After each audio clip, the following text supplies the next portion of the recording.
the first, so we looked at a little bit of notation too, by the way. Like, so if you're interested in the math setup of general relativity, I recommend that live stream that I already did in the past. It's called like Einstein's equation something, not too long ago. And so over there, we looked at how we had these 4x4 matrices or 4x4 tensors. And the first index was given to time, right? And we also looked at like notation. Einstein used a bit of a shorthand notation, superscripts, subscripts, they mean different things, and repeating indices meant that you sum over them, stuff like that. So we covered all that. And we set up the basic equations for general relativity or GR. And so you can look at that and you can kind of even try to do it for 11 dimensions if you like.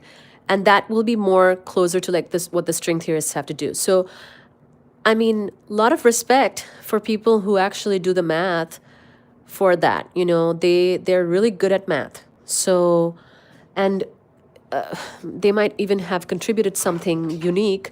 Like, so the other thing is because the math is so hard, a lot of people don't actually know how to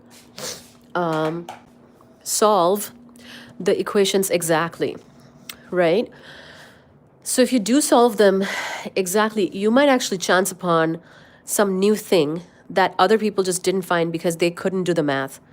So it's just a mathematical blockage, So string theorists, because they're good at math, they probably have done things and found more things just by doing that.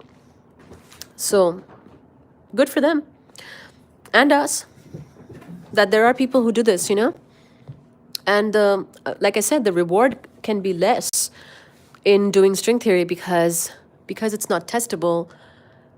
I think it gets like less funding now, and people don't take it as seriously. And you're not if you go through your whole life knowing that the thing you're doing will never be confirmed, that can be kind of sad, right? So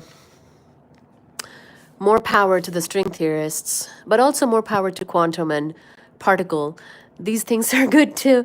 I know string theorists probably hate on particle physics just because they got so much more attention lately.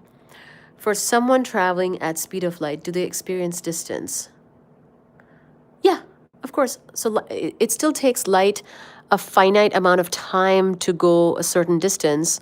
So if that's what you're asking, distance is still a thing for light, but nobody travels at the speed of light other than light. Even neutrinos, relativistic neutrinos, neutrinos I mentioned because they're low mass particles. Even if a neutrino was going very fast, it would still be going at a speed less than the speed of light. And it could still be relativistic, meaning that its speed is, something high enough where we would have to do its math with relativity, not without relativity, because relativity really kicks in when you are going at those very high speeds. Then you can't just do Newtonian mechanics. You need the corrections from relativity. So say, for example, I was covering particle astrophysics yesterday from my own thesis, and I was mentioning about relativistic neutrino hitting a quark in the Antarctic ice, and that's how we detect it and all that stuff, right? That's how we try to detect it. So relativistic neutrino would still not go as fast as the speed of light in vacuum.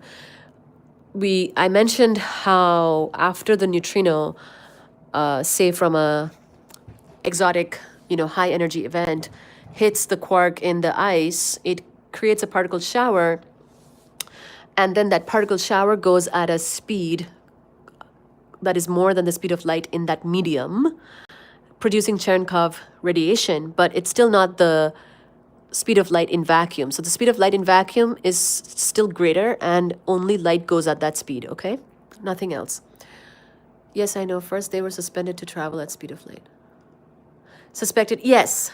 Yeah, exactly. So at first we thought neutrinos were so low mass, we thought that they might be like no mass, but they're just low mass. They're not no mass.